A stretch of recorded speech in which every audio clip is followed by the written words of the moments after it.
students. In this video, I'm going to talk about how to calculate the number of nodes or the nodal region.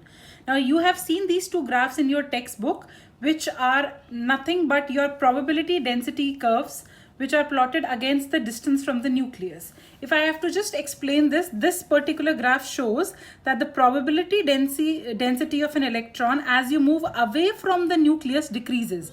You can see as you are very closer to the nucleus, the probability density is very high.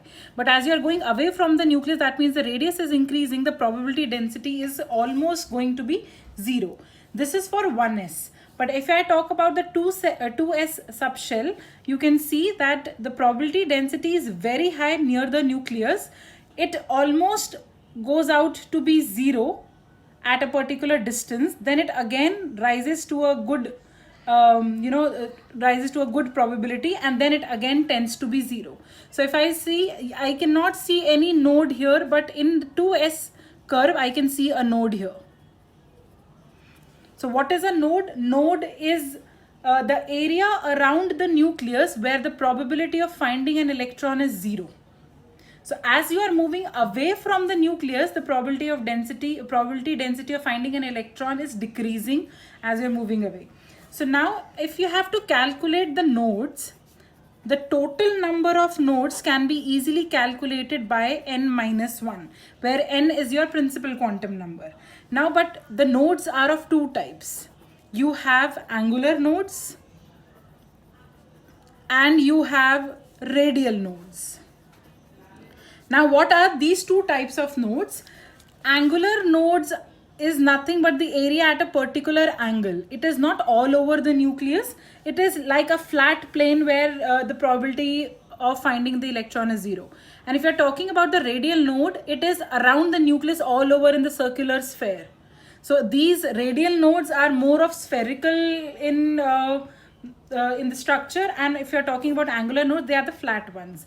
Now, the total number of nodes is n minus 1, and if I have to calculate the angular nodes, the formula is equal to L. L is your azimuthal quantum number. And if you have to calculate the radial nodes, you can see if the total is n minus 1 and you subtract the number of angular nodes, this is the formula for the radial nodes. Let's take up few cases and let's try to calculate the number of nodes here. For example, if I'm talking about 1s orbital, in 1s, the principal quantum number is 1. So what will be the total number of nodes? 0. So again, that means angular nodes and the radial nodes are in totality 0.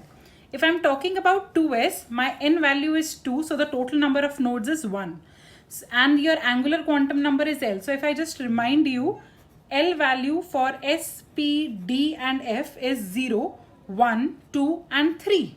So if I'm talking about 2s, S means 0. So the angular nodes are 0. That means 2s orbital has only one node, which is radial.